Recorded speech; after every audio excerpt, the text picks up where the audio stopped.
Exercise 2.2 question number 11. Baichung's father is 26 years younger than Baichung's grandfather and 29 years older than Baichung. तो सबसे पहले हम क्या करेंगे, इसमें बाईचंग की एज को x ले लेंगे और फिर उससे फादर और ग्रैंडफादर की एज को निकालेंगे। ठीक है, आगे क्या बोला है, the sum of the ages of all three is 135 years. Find what is the age of each one of them, मतलब हमें तीनों की एज को पता करना है। तो सबसे पहले हमने क्या किया, बाईचंग की एज को ले लिया x। अब जो उसके फादर हैं वो बाईचंग से 29 ईयर्स ओल्डर हैं, तो हमने x प्लस 29 निकाल ली फादर की एज। अब जो ग्रैंडफादर हैं वो उसके फादर से 26 ईयर्स ओल्डर हैं, तो अब हम क्या करेंगे, बाईचंग की एज में 26 प्लस नहीं करेंगे, उसके फादर की एज में 26 प्लस करेंगे। तो हमें मिलेगा x प्लस 55, ये है ग्रैंडफादर की एज। अब देखो हमारे पास तीनों की एज x के फॉर्म में आ गई है। पहले बाईचंग की x है, फिर x प्लस 29 उसके फादर की है और x प्लस 55 उसके ग्रैंडफादर की। इन तीनों के एजेस का सम कितना है, 135। अब क्या करना है, इक्वेशन को सॉल्व करके x की वैल्यू निकालनी है। x प्लस x 3x हो जाएगा। 29 प्लस 55 करके देखते हैं कितना आता है, तो ये आएगा 3x प्लस 84 इक्वल टू 135। 84 यहाँ प्लस में है, राइट साइड शिफ्ट कर दो माइनस में, और x की वैल्यू हमारे पास आ जाएगी सॉल्व करने के बाद 17। x की वैल्यू आ गई है, अब हम x प्लस 29 और x प्लस 55 की वैल्यू भी आसानी से निकाल सकते हैं। तो देखते हैं उसके फादर और ग्रैंडफादर की एज क्या आ रही है। x प्लस 29, तो 17 प्लस 29 मिलेगा 46 ईयर्स, मतलब उसके फादर की एज है 46 ईयर्स। और x प्लस 55 में x की जगह 17 रखेंगे तो हमें मिलेगी 72 ईयर्स उसके ग्रैंडफादर की एज। अब हमें मिल गई है तीनों की एज 17, 46 और 72। ये हो गया हमारा क्वेश्चन सॉल्व। अब चलते हैं 12th क्वेश्चन की तरफ। 15 years from now, Ravi's age will be 4 times his present age. What is Ravi's present age. अब सबसे पहले तो हम रवि की एज को x ले लेते हैं, प्रेजेंट एज को x ले लिया है। 15 years from now मतलब आज से 15 साल बाद, तो हम क्या करेंगे, x प्लस 15, रवि की एज में हमने 15 को प्लस कर दिया। अब अगर क्वेश्चन में देखा जाए क्या लिखा है, तो उस हिसाब से हमें क्या करना है, Ravi's age will be 4 times his present age. 15 years के बाद उसकी एज 4 टाइम्स होगी उसकी प्रेजेंट एज के। उसकी प्रेजेंट एज हमने x ली थी, 4 टाइम्स मतलब 4 इंटू x। तो अब हम इसको सॉल्व कर लेते हैं। 15 equal to 4x minus x, 15 is equals to 3x, तो x equals to 15 upon 3। x की वैल्यू आ जाएगी 5। हमसे प्रेजेंट एज पूछी थी रवि की, जो हमने x ली थी, x की वैल्यू आ गई है 5। ये हो गया हमारा 12th question solve. A rational number is such that when you multiply it by 5/2 and add 2/3 to the product, you get -7/12. What is the number? तो हमने नंबर को क्या ले लिया, x। क्या लिखेंगे हम, let the number be x। अब आपसे क्वेश्चन में क्या बोला है, when you multiply 5/2, तो 5/2 इंटू x। उसके बाद हम क्या करेंगे, ऐड 2/3, तो हमने ऐड कर दिया 2/3। You get -7/12। ठीक है, when you multiply a number by 5/2, add 2/3 to the product, you get -7/12।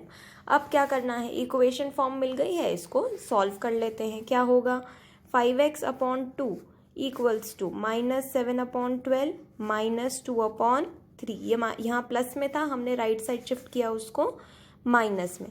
अब एलसीएम लेके हम सॉल्व कर लेते हैं। एलसीएम लेने के बाद हमें मिलेगा 5x/2 इक्वल टू -7 -8/12। अब माइनस माइनस प्लस होता है, तो -15/12। अब क्या करेंगे हम, क्रॉस मल्टीप्लीकेशन। 12 को 5x से मल्टीप्लाई करेंगे और 2 को 15 से, -15 से।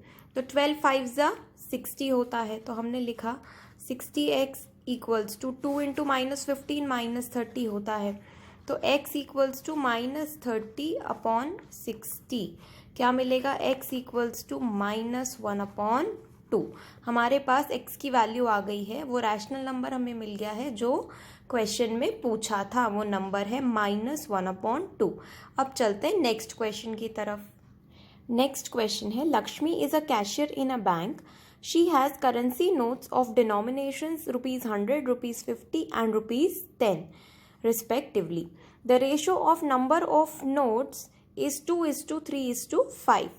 Total cash with Lakshmi is 4 lakh. मतलब total cash 4 lakh है. अब हमें निकालना क्या है, How many notes of each denominations does she have? मतलब हमें बताना है कि 100 के कितने नोट्स थे, 50 के कितने नोट्स थे और ₹10 के कितने नोट्स थे।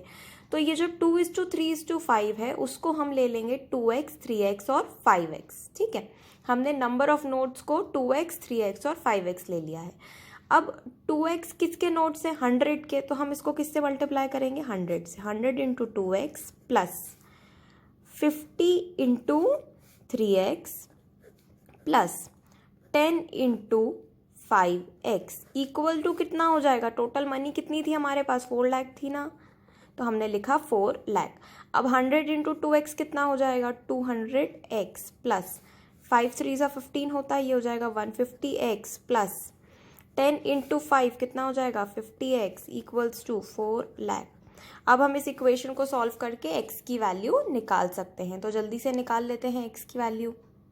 400x इक्वल्स टू 4 लाख मिलेगा, तो x इक्वल्स टू 1000 आएगा। 4 lakh divided by 400, x equals to 1000। अब हमें x की वैल्यू मिल गई, तो 2x, 3x और 5x की वैल्यू कैसे मिलेगी, 2 इंटू 1000 कितना होगा, 2000, 3 इंटू 1000 3000 और 5 into 1000 5000।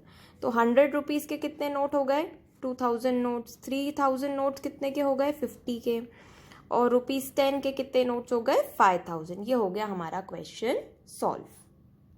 Next question, question number 15, I have total of ₹300 in coins of denominations ₹1, 2 and ₹5. The number of 2 rupee coins is 3 times the number of 5 rupee coins. Total coins are 160.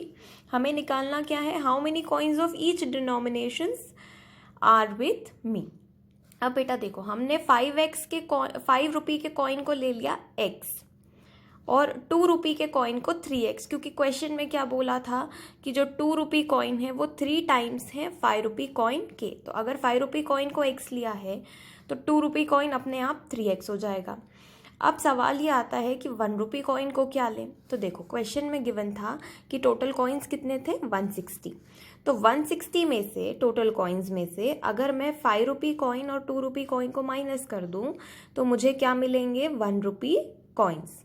ठीक है, ये हो गए हमारे तीनों के अजम्पशंस। हमने क्या अज्यूम करा कि ₹5 का जो कॉइन है वो x है, ₹2 वाला कॉइन 3x है और 1 वाला कॉइन 160 माइनस 4x है। 4x कैसे, x प्लस 3x 4x हो गया और ये माइनस की साइन यहाँ पर ऑलरेडी है। तो अब हम इसको आगे सॉल्व करते हैं एक इक्वेशन के फॉर्म में और x की वैल्यू निकालते हैं। अब जैसा हमने लास्ट क्वेश्चन में किया था, जो कॉइन्स हमने अज्यूम करे थे उसको उस कॉइन की वैल्यू से मल्टीप्लाई करा था ताकि हमें उसकी वैल्यू रुपीज़ में मिल सके। तो देखो 5 रुपये कॉइन x थे, तो 5 इंटू एक्स कितना हो जाएगा, 5x। फिर 2 इंटू 3x कितना हो जाएगा, 6x। और अगर आप 1 को 160 माइनस 4x से मल्टीप्लाई करोगे तो आपको यहाँ पे 160 माइनस 4x ही मिलेगा। ठीक है, अब हम इसको सॉल्व कर लेते हैं। देखो 5x प्लस 6x होता है 11x, 11x माइनस 4x होगा 7x प्लस 160 इक्वल्स टू 300। अब 160 यहाँ प्लस में है, राइट साइड शिफ्ट करो और उसको x की वैल्यू निकालो। जब हम उसको सॉल्व करेंगे तो हमें मिलेगा 7x इक्वल्स टू 140, तो x equal to 140 upon 7 which is 20। अब हम आसानी से x, 3x और 160 माइनस 4x की वैल्यू निकाल सकते हैं। देखो x की वैल्यू तो 20 मिल चुकी है, 3x की वैल्यू क्या आएगी, 3 इंटू 20 मतलब 60, और यहाँ पर 160 माइनस 4x में हम 20 की वैल्यू रख देंगे x की जगह, तो हमें नंबर ऑफ 1 रुपी कॉइन्स भी मिल जाएगा। ऐसे सॉल्व हो जाएगा हमारा ये वाला क्वेश्चन। अब चलते हैं नेक्स्ट क्वेश्चन की तरफ।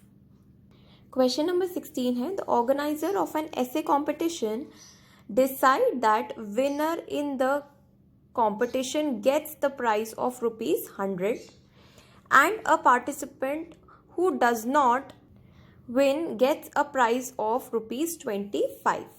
Total prize money distributed is ₹3,000. Total participants were 63. अब हम इसमें क्या करेंगे, देखो पहले तो जो विनर हैं ₹100 वाले उनको हम ले लेते हैं x, तो बचे हुए कैसे निकलेंगे 63 माइनस x, क्योंकि टोटल अगर 63 है तो 63 में से अगर हम विनर्स माइनस कर देंगे तो हमें वो लोग पता चल जाएंगे जो विनर नहीं है। अब जो x है मतलब जो विनर्स ₹100 जीतने वाले हैं तो हम उसको किससे मल्टीप्लाई करेंगे 100 से, और बाकियों को कितना मिलने वाला है ₹25, तो हम ₹25 को किससे मल्टीप्लाई करेंगे 63 माइनस x से।